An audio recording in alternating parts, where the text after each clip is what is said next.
evening, ladies and gentlemen, and welcome once again to Avenger. That's right. Sully and Redneck JT are back. And tonight, it is episode 4 of Moon Knight, which they are going to be reviewing. Sit back, relax, make sure you get your adult beverage and some popcorn, because you're going to need it, especially with this episode. So, sit back, relax, and let's get it going. Sully, it's all yours. Oh, I thank you, sir.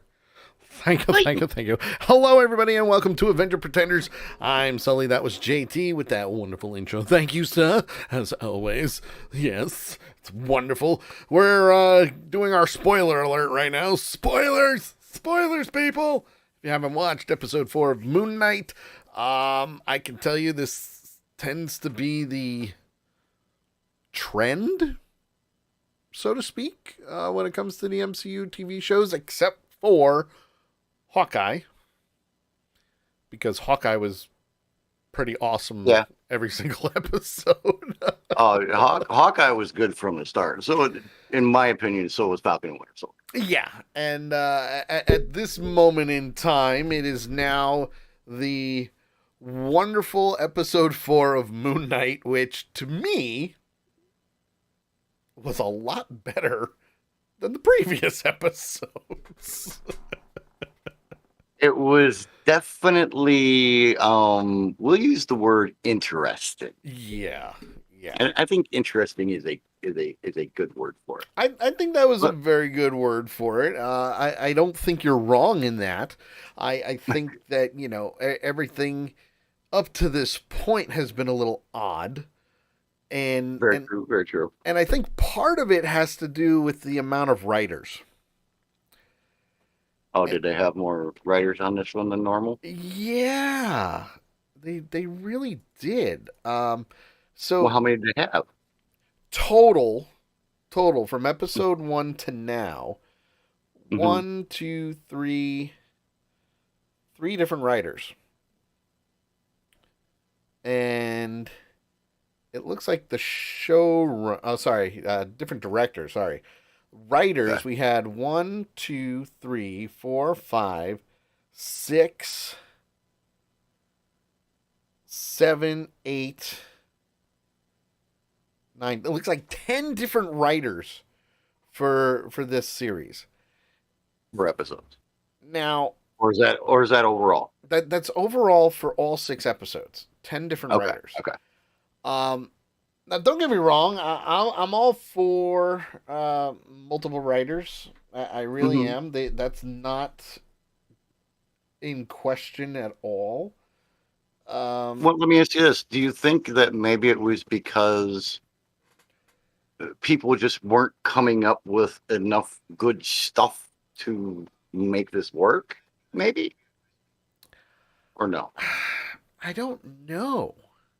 I really don't know. I mean, don't get me wrong. Like, I understand that when a TV show is out, you're going to have multiple writers. You're going to have multiple writers doing multiple different episodes, bringing the characters in different directions. I get it.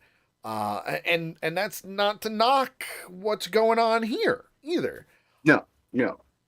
I don't think they were all on the same page. No, it definitely, I mean... I mentioned when we were talking offline, I mentioned I invoke Hanna-Barbera and the Madagascar cartoon series. Yes. And those are not two things that you would think would go with the Marvel Cinematic Universe. Yeah. I'd have to agree with you on that one. I mean, it kind of, with that many writers, it kind of invokes Loki to me. With all the different scenarios and everything that were going on with the Loki series. And, nothing saying that, you had 10 writers and they came up with 10 different freaking episodes, Yeah, well... kind of thing. I don't know. All I can say is... Loki had more episodes for Right. one. A lot more. Yeah, episodes. Loki had what? 8? Let's I think see. it was. 1, 2, 3, 4, 5, 6. Oh no, it had 6 episodes. Did it have 6 too? Yeah, 6 episodes. Um, But here's how many writers they had. 1, 2, 3, 4, 5. 5 writers. They had 5 writers. Two of which worked together on. They did their own.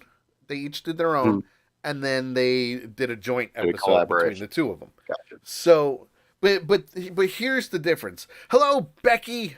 I miss you. I do. I miss you. And I want to say Okay. hi to Hugo as well. Hello.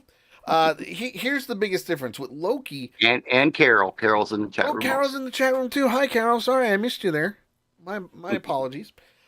With Loki, there was one director. One director. Oh, that's right. We're talking directors and we're talking writers. Yeah. Okay. One director, Woo-hoo-hoo. 5 writers. Want to say hi to Carl as well. Hello, guys. Letting you know, if you have not watched Moon Knight episode 4, spoiler alert. It's gonna be. Yes, that's right. We're And gonna also, destroy you. pre-warning, just so you know, there might be a little bit of adult language during the Yeah, show too. yeah. This one's more of a, we kind of, let things out. Also want to say hi to B, who's watching. I miss you, buddy. I do. And Pokey is in the chat room as well. Hello. And Lady Death, thank you for subscribing with Twitch Prime for 40 straight months. And we'll do a bigger shout out tomorrow during the Sully Show. So, The only thing I can really say yeah. is since we started doing Avenger Pretenders, Yes, which has been fun, by the way. which it has. We're going on, what, probably a little over a year now. Yeah, give or take. Close to 2 years, actually, I think. Yeah, give or But take.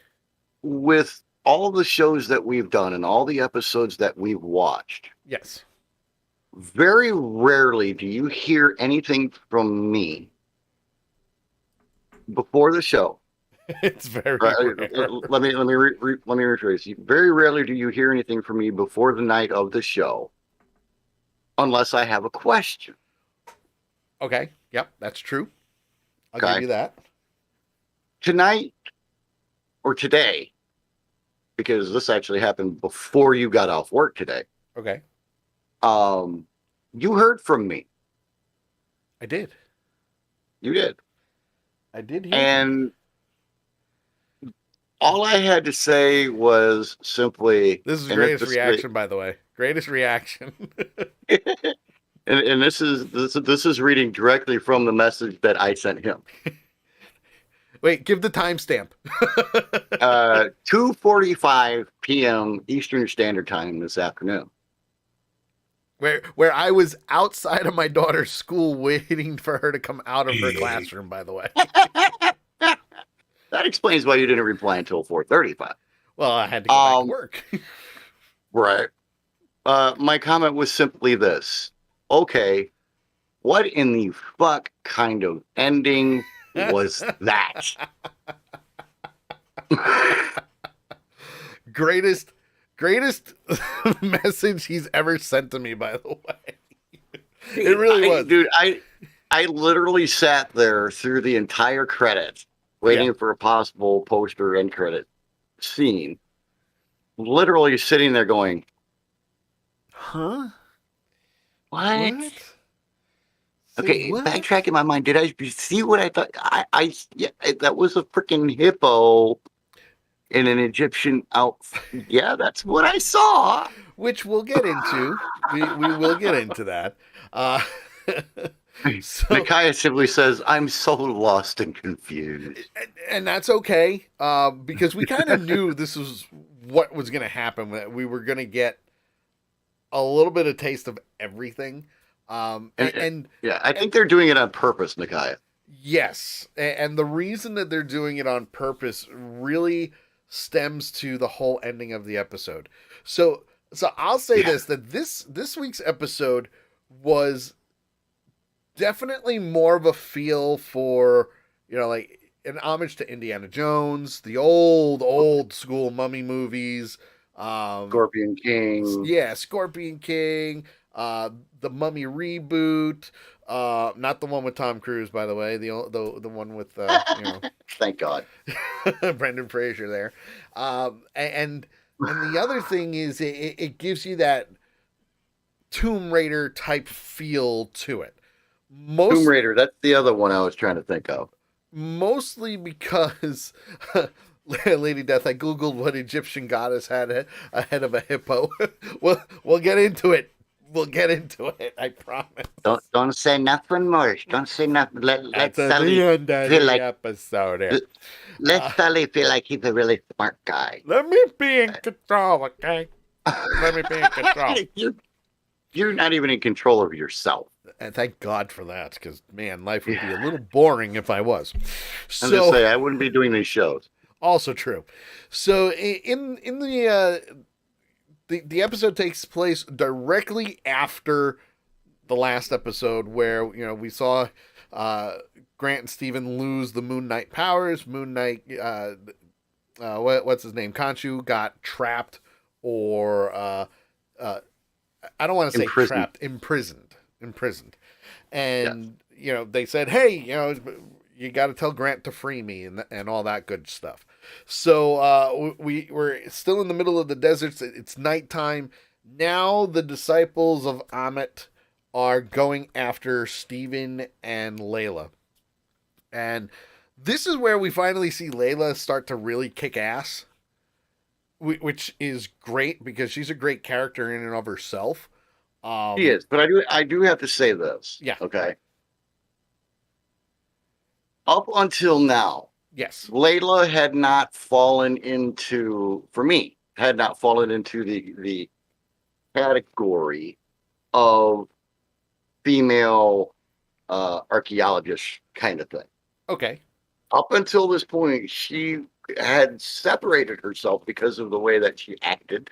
Right. And the way that she talked and everything else. She was separated from, Laura Croft and all the other female similar roles. Right, but you got to remember they're not really trying to go with that too. No, I know. But she kind of fell into that today. But she's still kind of on the line. Yes. Of falling into the cliche character, which I hope she doesn't fully fall into that. I hope they can keep her out of that full, description. Because right now, Layla is badass. She really is. Yeah. Especially after this episode. well, definitely. And the other thing you got to remember with Layla is she's also not going to be that cliche character that stabs the main character in the back. So that in and of itself, because I mean, think about it. How many TV shows or movies where they're going on some type of an adventure where a main character stabs the main character in the back? It happens. It's the cliche. Yeah.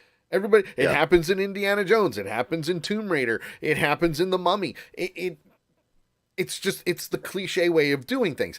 And I get it. You gotta have the drama. I get it. And that's the cool thing is they've created the drama, but in a different way. Yes, absolutely. With this, which I really do like. Absolutely.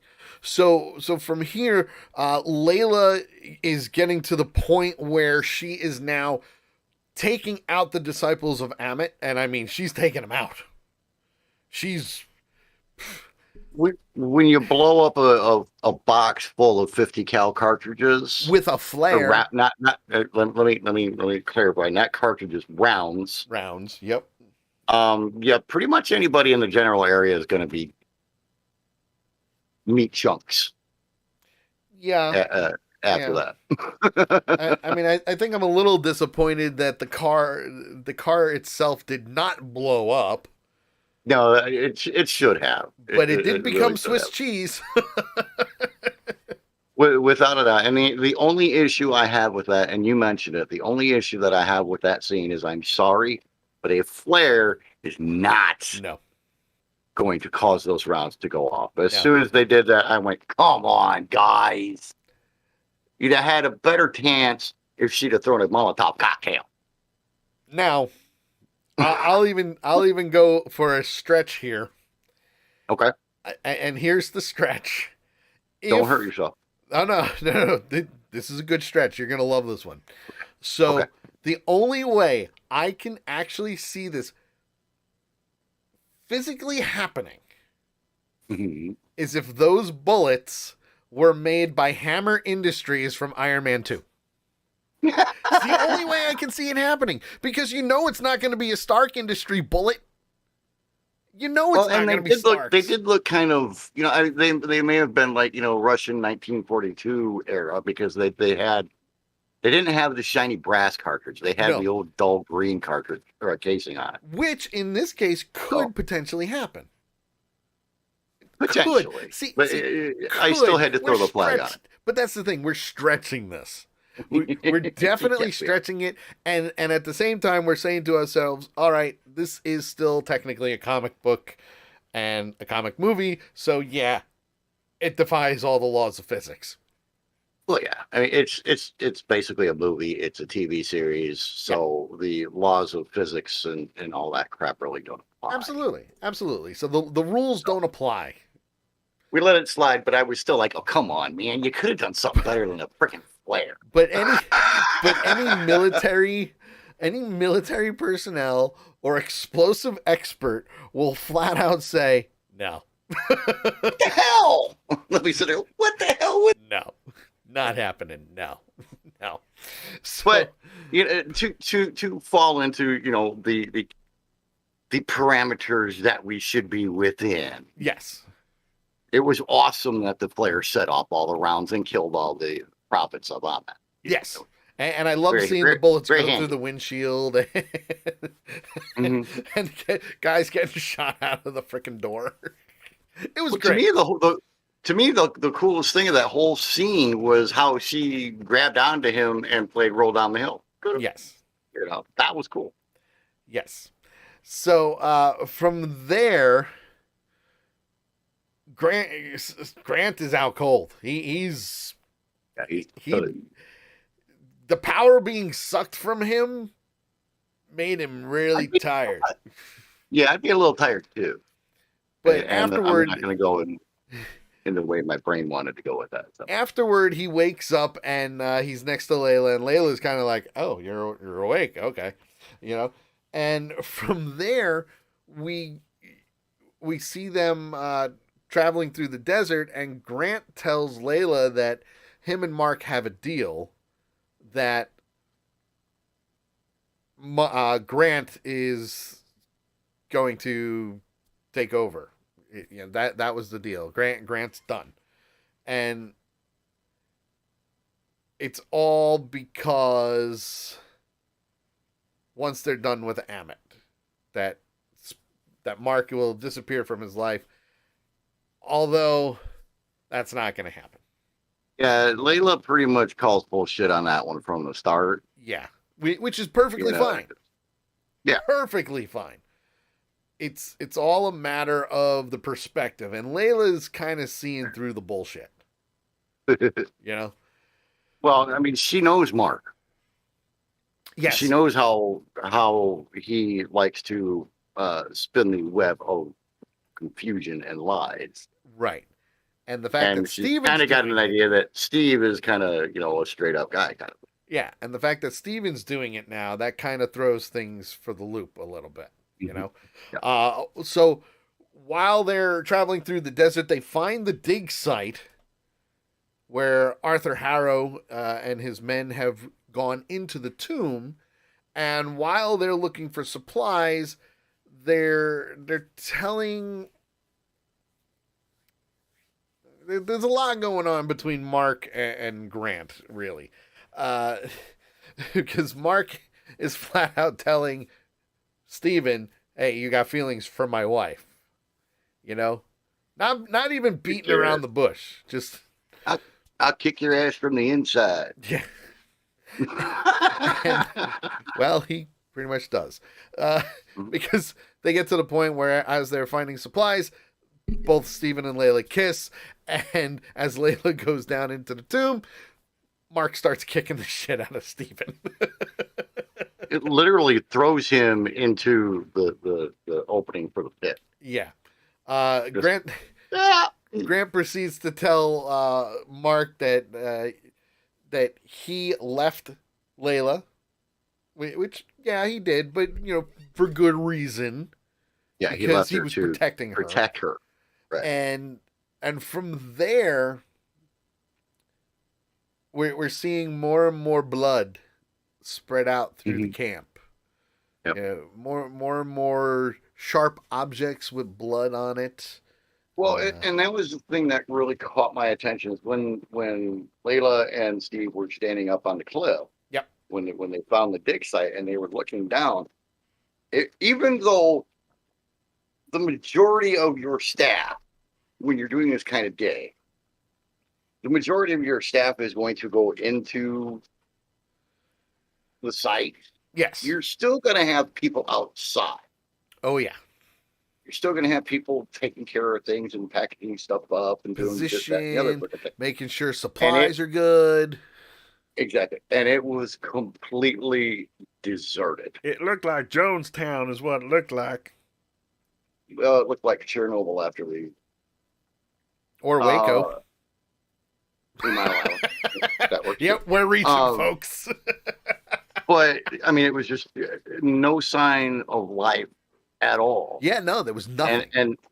And as they're getting ready to go down, they kind of go back to one of the tents and they start showing, nobody had seen it yet, but they start showing blood splatters. Yeah.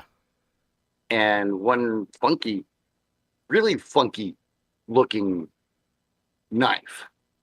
Or we'll go with knife. Well, we can't really call it a shiv. No, not shiv. It's not a sword. I guess it's kind of a sacrificial. There you go. A it sacrificial has a special design. There you go. It took the brain a minute to get there. So once they're in the tomb, Grant solves a little bit of a riddle for the Eye of Horus. They notice the Eye of Horus and they're kind of looking around the maze, and as he's tracing and drawing the eye out, he figures where they need to go. And they had 6 ways that they could go. Yeah. And he figured out that one specific one of, hey, we need to go all the way over here because that's where Amit would be. The tongue is, if I recall, is what they mentioned. Yes. So yes, I liked what they did though, because there's 6 different drawings in the eye, or there's 6 different lines in the eye. Yes. And each one of those lines represented one particular thing. Right. And while they're trying to figure this out, what was that? I love how he explained it. Yeah, it was really cool because, while they're figuring out, and then he traces the last line, which he says, represents the tongue. And she's like, well, the avatar is basically the spokesman, the tongue for Ahmed. Yep. And that's how they figure out, okay, this is the way that we go. We need to go this way. Lady Death says she has that eye as a tattoo. So that's pretty cool. I won't tell you where she has it, but yeah. We'll just leave that alone and up to everybody's imagination. So they go through the maze, and Grant and Layla, they get confronted by the Heka priests.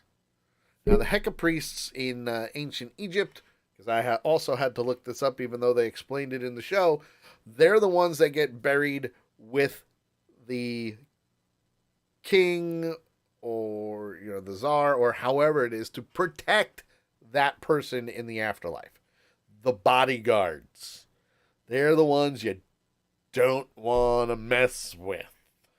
We take them in the afterlife.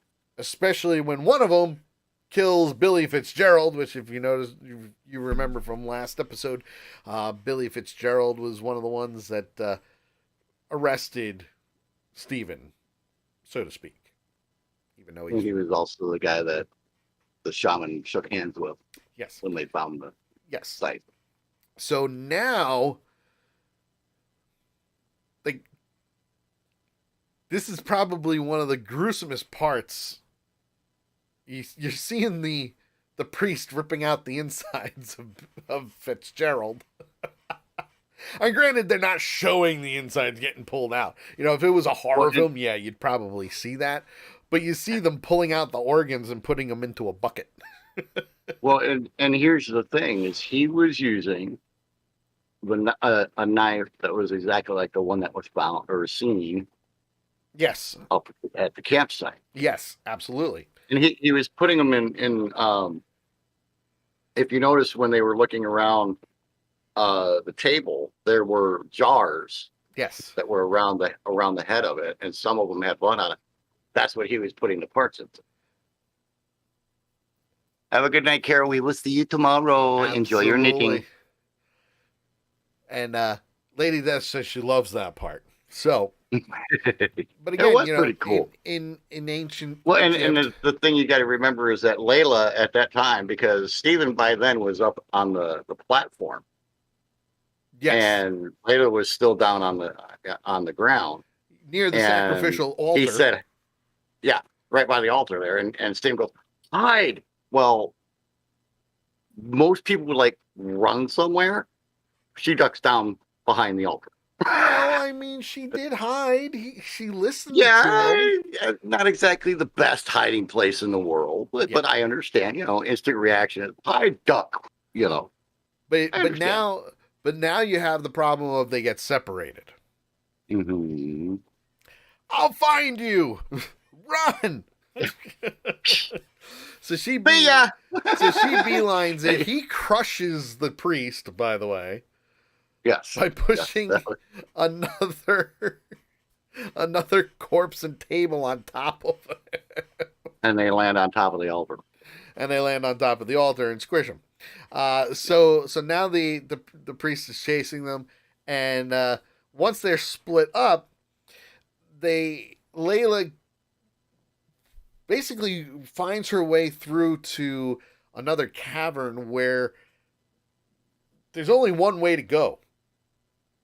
Either across the wall as tight as close as possible, or down.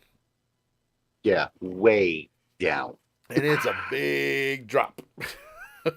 She had two flares with her, and she took one flare and lit it and dropped it down the hole. And it just kept going. You didn't see it stop. It disappeared. You didn't hear it hit anything. It just went bloop. Bye bye. Gone. Maybe it'll stop. So the only way for her to go is to cross these platforms, these real thin ledges and platforms, to get to the other side. But at the same time, she can see the priest through the wall in certain sections. So now, not only is she trying to get away from the priest, but she's also trying to get to the other side safely so she doesn't fall. She gets to the middle of the platform, ledges are breaking, and all of a sudden, the hand comes out of the wall and starts to try and grab her. So obviously, she moves. And she keeps going as fast as possible. And then she gets to a section where it looked like a cavern, and she gets pulled in. Not only does she get pulled in, but she breaks herself free and runs out. Only to get pulled back in again. Psych! This was a perfect horror film yo-yo scenario. I'm coming out. No, I'm going back in. Coming out, going back in. Coming out, going back in. You know, it happens. It's another cliche. It's another cliche. The good thing is she didn't got away from him the last time. Yeah, but the good thing is she didn't get pulled by her ankles. Yes, it was the point of she was able to run away, which was good. So from there, as they're fighting, they get to the point where the priest goes over the ledge. Gone. Yeah. Gone. Because she stuck a freaking flare In his in eye. his eyeball socket. And rightfully so. He was being mean to her. Well, I can understand him being pissed off because, she tore off half of his arm Yes.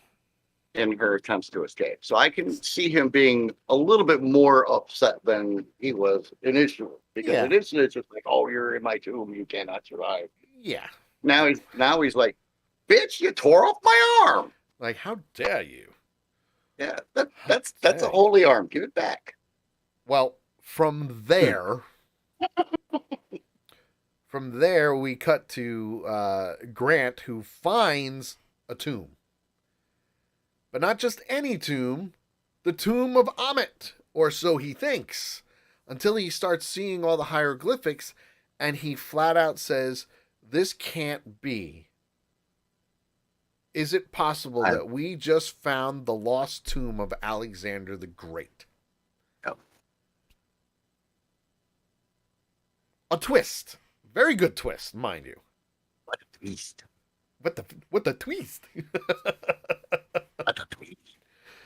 And as he's observing the tomb and the sarcophagus and everything around it, we cut back to Layla, and Layla is now meeting up with Harrow. Not by choice. Yeah, I don't like that guy. He just shows up out of nowhere. Well, we knew he was in there. Yeah, but We knew he was in there somewhere. But he just shows up out of nowhere. Yeah, he has better timing than WWE wrestlers do. Right? His timing is freaking impeccable. It's crazy. It's crazy. Almost like he's psychic or something. Yeah. Well, from there, they're having a little chat. And that chat includes her father, which we all know from the previous episodes that her father was killed and Grant was there. We know that. We suspect. Well, yeah, It hasn't been proven yet, but we suspect that he was there when her father died. No, he admitted it. He admitted it later on, but later on in this episode. But Harrow is the one saying, "Well, have you ever asked him how he died? He was there. He was one of the people. He was there. How did he survive and everybody else didn't?" That type of thing. It was kind of insinuated that he was actually the one that killed him. Yes. But her father. But that's insinuated. That's what Harrow's been doing. He's been playing these mind games to get into the people's brains to turn them on one another. Obviously, with Mark and Steven, you can't do that. They're already against each other. It's going to be interesting to see what happens next with them, okay? But as they're talking, he's basically saying, "Hey, listen, your father was killed by mercenaries, okay? Mark was there." What did he say? I read his file. Basically, I read his story. Yeah. When Lady Death says they bicker like married people. Yeah, when he tried to run the scales on Steven. Yes. So, from there, we cut back to Grant. He's in the tomb, and he's solving riddles of, okay, I think the thing that I need is in the mouth of the sarcophagus. I like the argument they had about him actually opening the sarcophagus first. I'm so sorry. I'm so apologizing left and right to a dead guy. As his arm is down his throat. Takes the mummy wrapping off, breaks the jaw open, sticks his hand down, pulls out what he needs. They got rather graphic in their sound effects in that scene. Yeah, it was pretty cool. Graphic. it was pretty cool that they actually went that far, you know. Yeah. Lady Yeah. Death says, "Mr. Great." It was definitely great, that's for sure. So cut once he finds what they're looking for. We cut back to Layla and Harrow, and Harrow says is suggesting that it was Mark. He was there, but it was really Mark's partner who did it, and Mark's partner shot Mark too. So there was a lot of revealing backstory in this episode. Not so much on Mark, but more Layla. Okay. And what happened was because Mark got shot and was dying, Khonshu saved Mark. So for Mark to die, Khonshu took him over and said, "I'm going to spare your life. You're going to work for me. I need your help, blah, blah, blah." Okay? I don't know too many people who would turn him down. Yeah. I mean, it's the opportunity to stay alive or die. Yeah. So from there, Layla finds her way into the tomb and confronts Stephen, saying, "Don't bullshit me. Tell me what happened." Well, I liked her question. Yes. The first words out of her mouth when she found him was, "Can he hear me?" Yes. And Steven's like, "What? Yeah, no, he's dead." He's dead. No. Mark. Can Mark hear me? And I want to speak to Mark. And they're fighting. They're fighting. Did you see the change? Yes.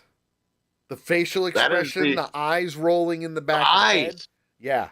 The eyes were freaky. Yes. That, I mean, I'll tell you that, and knowing all the movies and shows and shit that I've seen, that is one of the best pieces of cinematic art I've ever seen.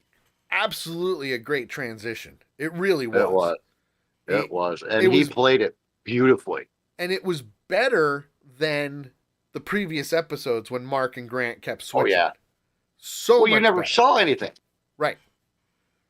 Exactly. You never really... I mean, yeah, you saw him roll his eyes, but it was more along the lines of I mean, this was a blatant witch. Yeah, this was a snap type thing. It was literally turning the lights on, kind of just flip a switch and flip the switch, be done with it is what it was.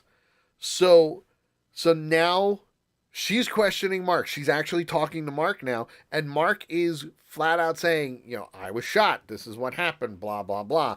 And she took it as, "Wait a minute.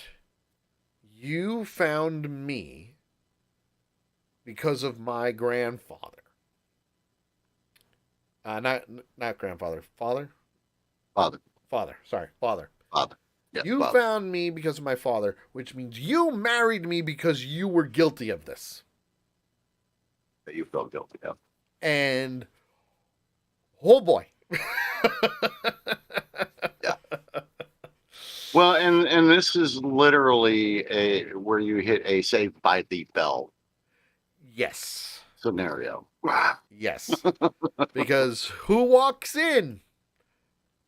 Perfect timing. Harrow and his disciples. So they enter the chamber. Layla hides. Spectre tells her, "Go, get out of here. Run, now, go." He's still protecting her. And he decides to attack. Which he did pretty damn good. He did. I mean, he took out what, 4 of the 6? Yeah, 4 of the 6. And Harrow says to Mark, "Well, now that you don't have Khonshu, I This can is do gonna whatever hurt. I want." And flat out says, "I'm going to win. I am going to win. You are going to lose." And Harrow shoots him right in the heart twice. Right in the chest. Boom, boom. Down he goes. Layla is watching in the shadows, sees this happen, and Harrow says, I cannot save anyone who refuses to save themselves. And then shoots him again. And we see Mark's body just fall into the water. And this was a really cool scene. Because it's a long fall. Well, yes, it's a long fall, but it really isn't, because if you got to remember, if there was water in any tomb, Mm-hmm. and most of the water was from a river or anything like that.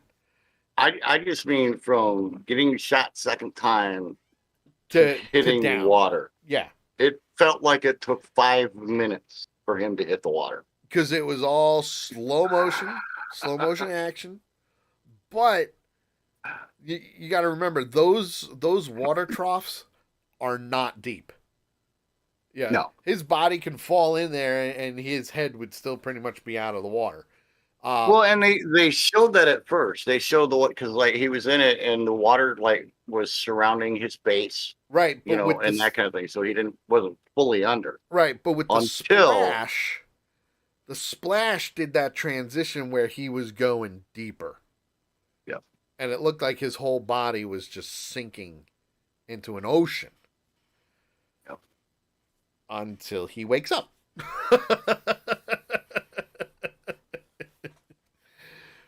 Where he wakes up in what we see as a mental institution.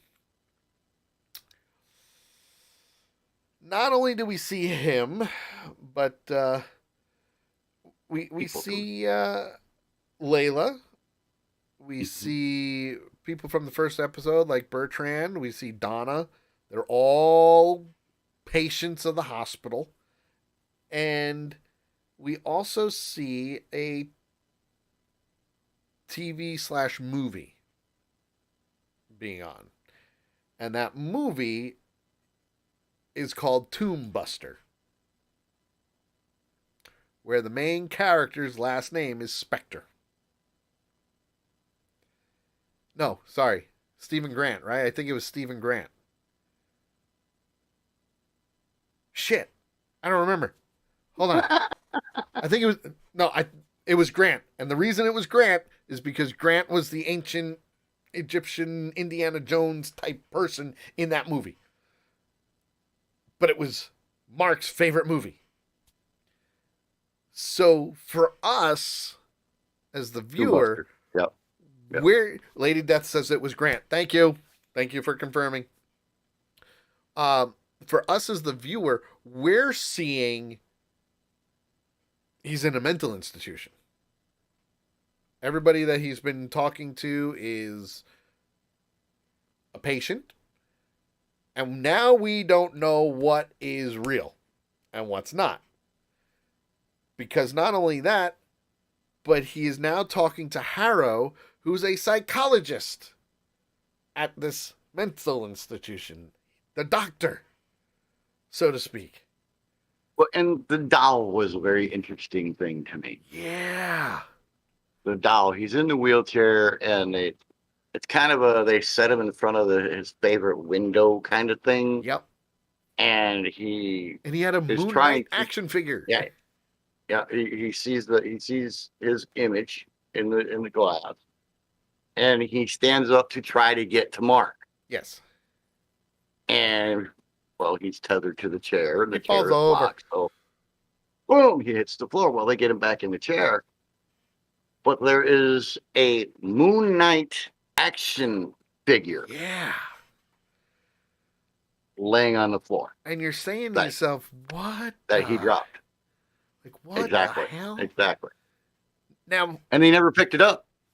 No, as far as we know, he never picked it up. He went to, but then they brought him into Harrow's office.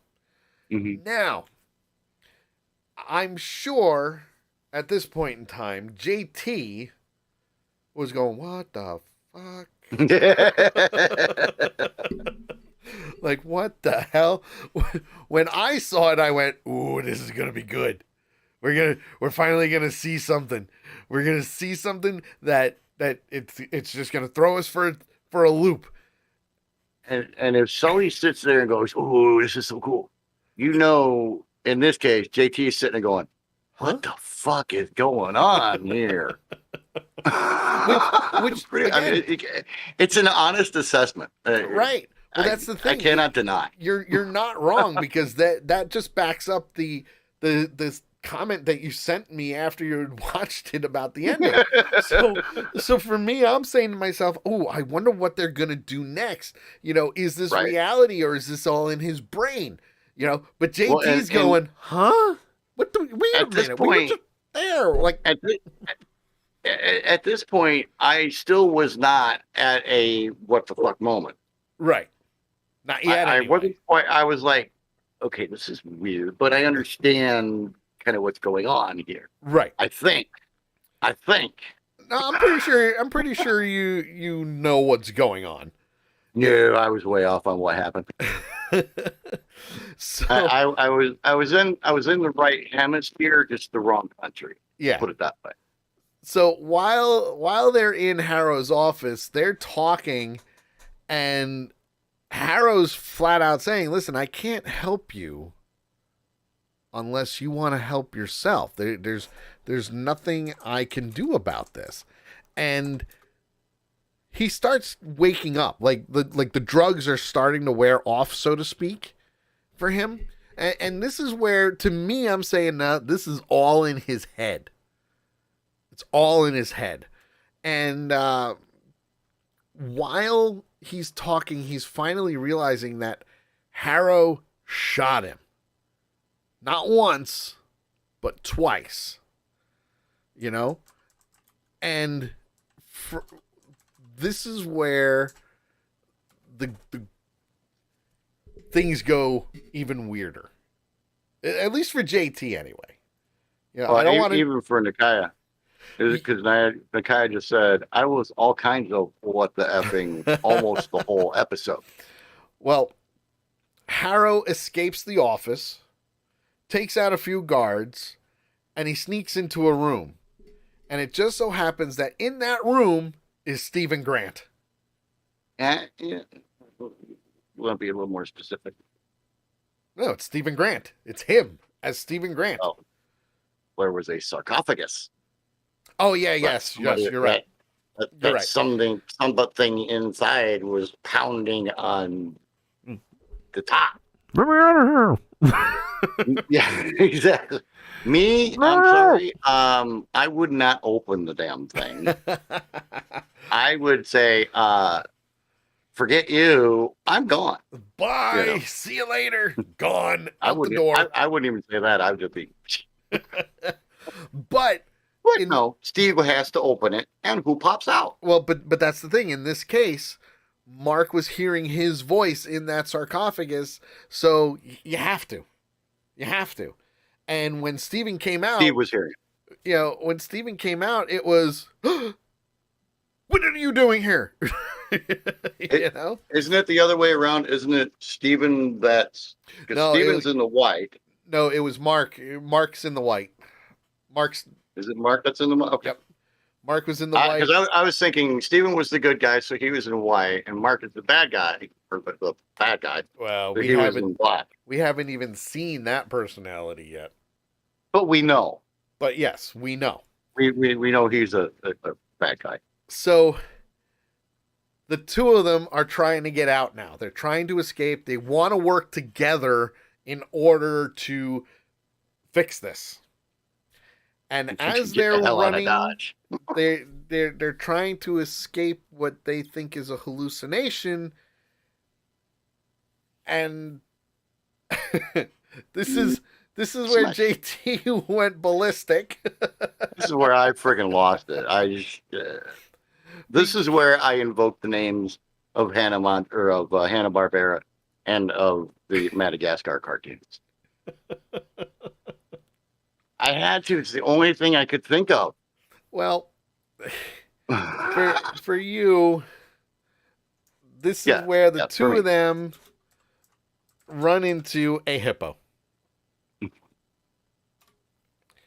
Not only do they run into a hippo, but they run into the goddess of fertility, Tauret. I hope I pronounced it right. Tauret. Tauret. And all she says is, "Hi." And the episode ends. Thus, my comment to Sully. I think it was very fitting. I really do. I think it fit perfectly. Oh, absolutely it was. Absolutely it was. And that was the biggest thing because we're at the point now where I'm pretty sure I stated this last week is that episode 4 so far of every single series that we've watched up to date, even WandaVision, Wanda was episode 4 episode 4 for me. is the turnaround. Episode 4 is the turnaround. That's the one where you're like, oh, okay, I see what they're doing here. Why are they doing that? And then you're like, wait, what? What? Time out. You know, WandaVision, we see Darcy in episode 4. We're seeing it on the whole thing on a TV, and we're seeing Sword. You know, Falcon and Winter Soldier. Last I checked, I think episode 4 was really action packed. Yes, it was. You know, Hawkeye is above and beyond. Every single episode was great for Hawkeye. You know, Yes, it was. because you always had something going on. But again, episode 4, turnaround. Mm-hmm. It made it better. Episode 4 was where Hawkeye had the turnaround or the change of heart Yes. in reference to the girl. Yes. So here we go. We've got a lot of different things happening in episode 4s. Loki was the same way. I like what Nakia said. Yeah. Not only does she say hi, but Hi. she says, and waves, and has a schoolgirl voice. Yes. Hi. Sound like somebody from Beverly Hills. Hi.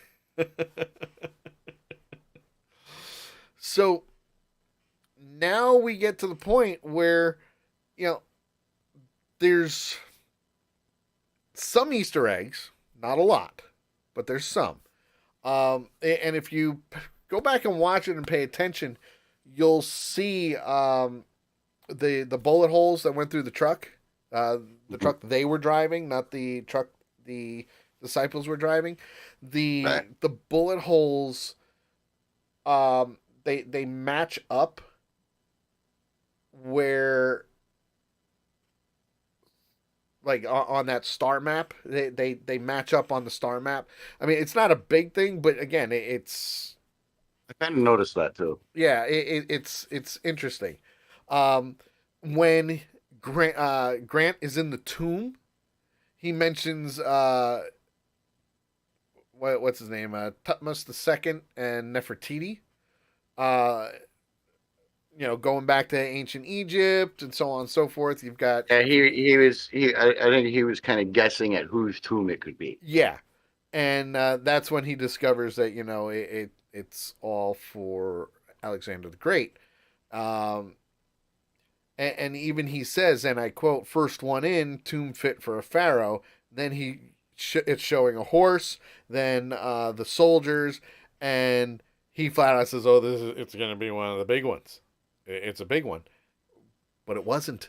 Alexander the Great had nothing to really do with it, but he was the Great. He was a big one. Yeah, Yeah. he was a big one, just not in the Egyptian Yeah. frame of mind, but in the Macedonian, because he mentioned something about this Macedonian text. Yeah. So so from there, with the backstory now, this is another Easter egg with the backstory of Mark and where he was. That is a direct relation to the comic book. Okay, that happened in the comic book, and that's why they did what they did. Then they also mention the partner shooting him, which we know about. We've already discussed it. He admitted to that. That comes right from the comic book also. So you've got a lot of comic book references, and the psych ward is also direct relation to the comics as well. That was like a big storyline that was going on when he was in New York City, and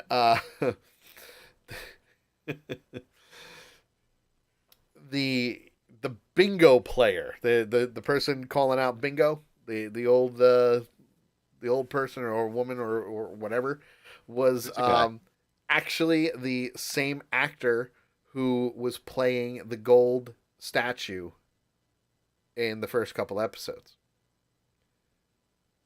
So now, I mean, if you look at his face, obviously he's covered in gold, but it's the same guy.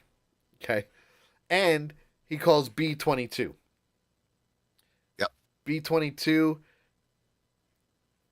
Guy there playing the Rubik's Cube. Yeah, well, B-22 would be a good reference to the 22nd comic of Moon Knight, number 22, came out in 1982. It's a stretch, but it would certainly work if you really want to think about it. With as many numbers as there was in Loki, I wonder if there was a B-22 in one of the Loki episodes. Probably. Probably. And the other thing is the hat that he's pulling the numbers out of is the same exact hat that he's holding all the money in when he's donating money. Putting change in the hat. So it's the same exact hat, only in white. The Rubik's Cube, reference to episode 1. He was doing a Rubik's Cube. You mentioned it. It's there. Jello references episode 2. The orderly that's handing it out is also one of the police officers, or the police officers, a disciple of Amit. So there's a lot of callbacks to the previous episodes, and you kind of have to do that if you're going to be doing a psych ward type episode, because again, the cliche is if you're in a psych ward and it's all in your brain, everybody that you've come in contact with in that psych ward is going to be doing the whole Wizard of Oz thing. I like to call it the Wizard of Oz scenario. It really is. It's the Wizard of Oz scenario. When Dorothy goes to Oz, everybody she knows is a character in Oz. It's not that difficult. It's the Wizard of Oz scenario. I'm going to, you know what? I'm going to patent that. The Wizard of Oz scenario. I got to tell you, it was... Well, are you done with these direct? Yeah, pretty much. I mean, it's all just references to everybody in the past, and to the past episodes. I mean, not really stretches, but it's there. You can tie it all together. You really can. You can tie it all together. So, yeah, I'm pretty much done. Okay. I'm just going to jump right into the rating thing. Yeah. This was a really... It's difficult to rate. It was a really interesting episode. They took a lot of twists and turns that nobody could have expected. I don't think the writers, when they came up with this shit, expected it until it was on paper. Yeah.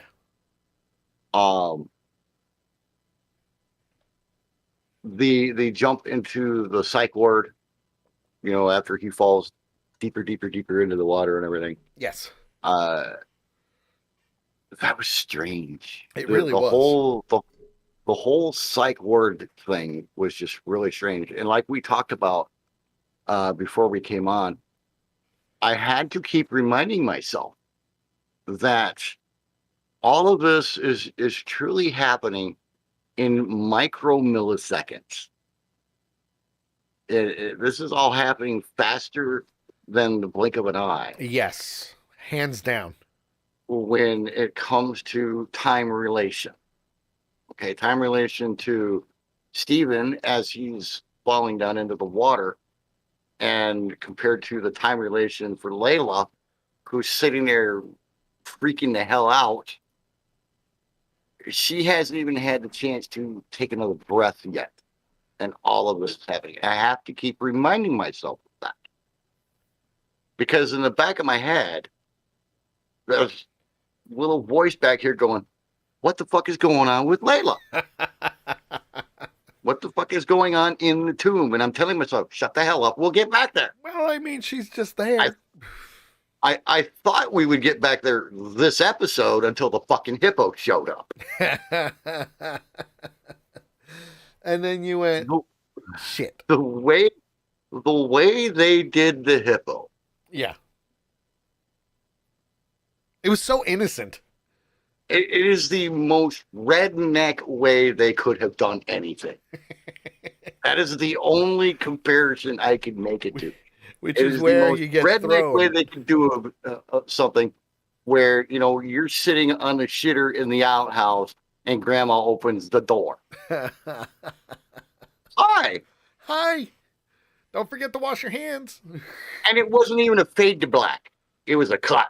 Yeah, it just cut. That was it. End of the episode. Credits. Roll credits. So what do you give the rating of the episode? How many crescent moons?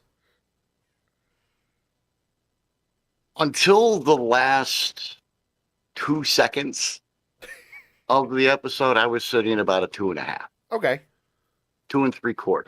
Okay. The Hanna-Barbera hippo pushes it up to a 3. So All right. I'm giving it 3 crescent moons per All right. It would have been 2.5 if it wasn't for just the pure shock value. Sure. The pure shock value of the doors opening and there's a freaking hippo standing in front of you who goes, "Hi." Hi. Let's make What? things fun. So that the shock value alone moves that up to a 3. All right. I got you. I hear you on that one. Nakaya's giving it 2. Okay. She says that she is still struggling like hell.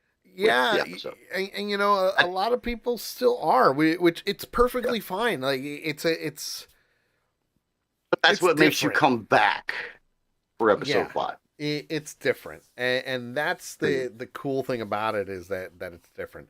To me, I'm gonna give it a 3.5. I'm still in that 3.5 phase. I did like that they referenced a lot of the old movies, like the original Mummy, the remakes, Indiana Jones, Tomb Raider. I love that they did that.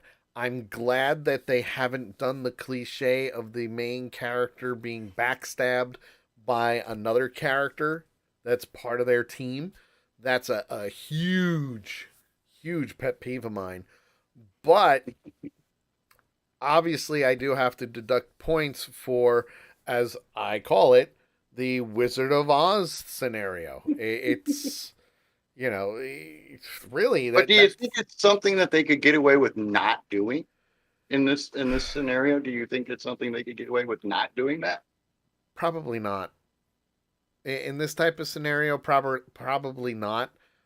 But, and I stress the but, if you think hard enough, you probably could. You Yeah. could.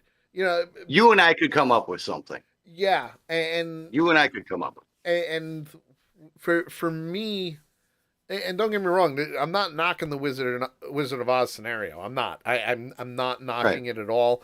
It works. It does. It Mhm. works, Very effectively. but it's overdone. It's cliche now. Yeah. You know, hey, let's make everybody in the insane asylum like everybody that they know that we've seen in episodes 1, 2, and 3. Great, Well, but but if you think about it, though, that that's like in your dreams and stuff a lot too. Is people in your dreams are people that you just don't Right. realize. right. You know, don't. so it's You know, it's it's kind of six of one, half a dozen of the other when you come to that. Yeah. You know, So but no, I understand where you're at. For me, with this episode, it was the turnaround episode. There was a lot more going on. I loved all the callbacks to the previous episodes. And I mean, you got to look. Like, you really have to look at rewatch it and go, oh, yeah, okay. So I'm still going to stick with the 3.5. So far, I've been at 3.5, all 4 episodes. So I have a feeling that my final, depending on how these next 2 turn out, it may be an average of about a 4 for the entire thing, you know? Now, here's the magic question, because here's also something else that we do after episode 4. Yes. At this point, if this was the end of the series, what would your final rating be? Right now, probably for the whole series. Yeah, right now, probably a 3.5. 3 to 3.5, because honestly, I will say this: it's going to be forgettable.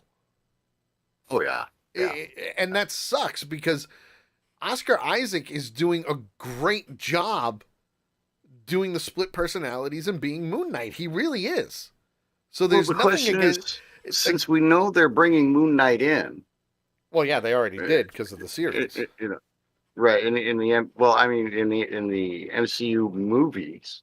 Yeah, we eventually we know that he's going to be coming in. So Stephen Isaac, I'm assuming, is going to play Moon Knight in the movies. Yes. So, he's still going to hopefully get that recognition. Yes, and he will. As it goes. He will. When that will be, no idea. But it's going to happen.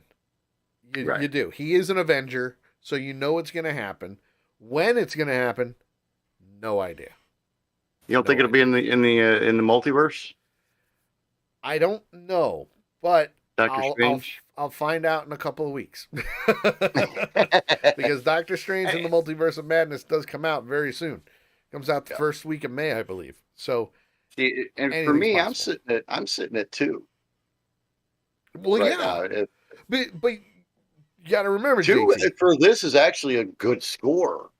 Yeah, well, coming from me. You're right, especially from somebody who doesn't really know the Moon Knight comics, and right.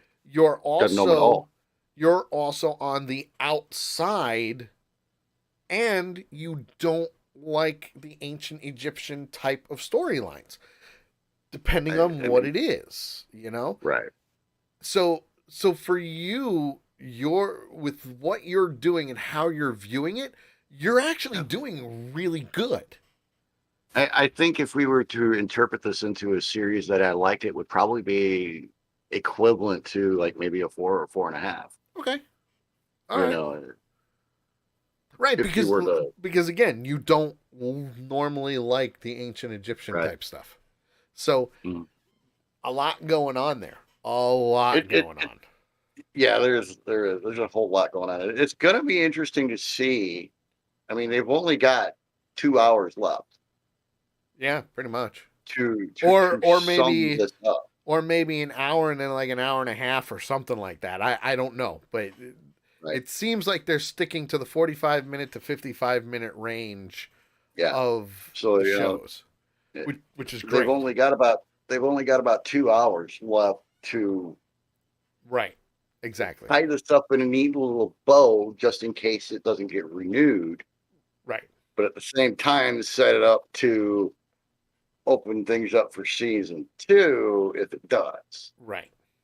And it's going to be real interesting to see how they're going to do this, because I kind of feel like they're kind of trapped with where they can go with this right now. Yeah. And it'll be interesting to see where they go next. So in the long run, I'm giving it a 3.5. Right now, we've got 2 episodes left. Episode 5 comes out this Wednesday on Disney Plus. Disney Plus does not sponsor this show, but it'd be really cool if they did. We're not bashing. We're just stating our wonderful opinions on things. Yeah. So, with that being said, make sure you stick around for a raid, because we are going to raid a wonderful streamer next. And don't forget, the Sully Show will be live tomorrow at 8 p.m. Eastern, and JT will be here because JT and what? A teaser. A teaser. It's a teaser. Don't forget, we've got the story about the girl who's marrying her cousin. Yeah, that's gonna be interesting to say the least. So for JT, I'm Sully. Thank you for tuning in for Avenger Pretenders. We'll see you next week, Mondays, 8 p.m. Eastern, right here on Accidental Punch TV, twitch.tv/Accidental Punch. Stick around for a raid. We'll see you guys tomorrow. Bye. Gator, gator. Where's my audio? I don't know. My audio's not playing. Why isn't my audio playing? Did I mute my audio? I hear you. You were talking on the video screen. Yeah, no, I'm still talking, but my music is not playing on my out scene thing here. Anyway, so we're gonna do a raid. Everybody who is a subscriber, we're gonna go raid Sim Trisha. She has reached Discord partner, so yay to that. And of course, she's playing The Sims right now, probably doing one of her many challenges for The Sims, and she's helped me out quite a lot. We'll see you guys tomorrow. Use Punchers Unite in her chat, and we'll talk to you later. Bye, everybody. And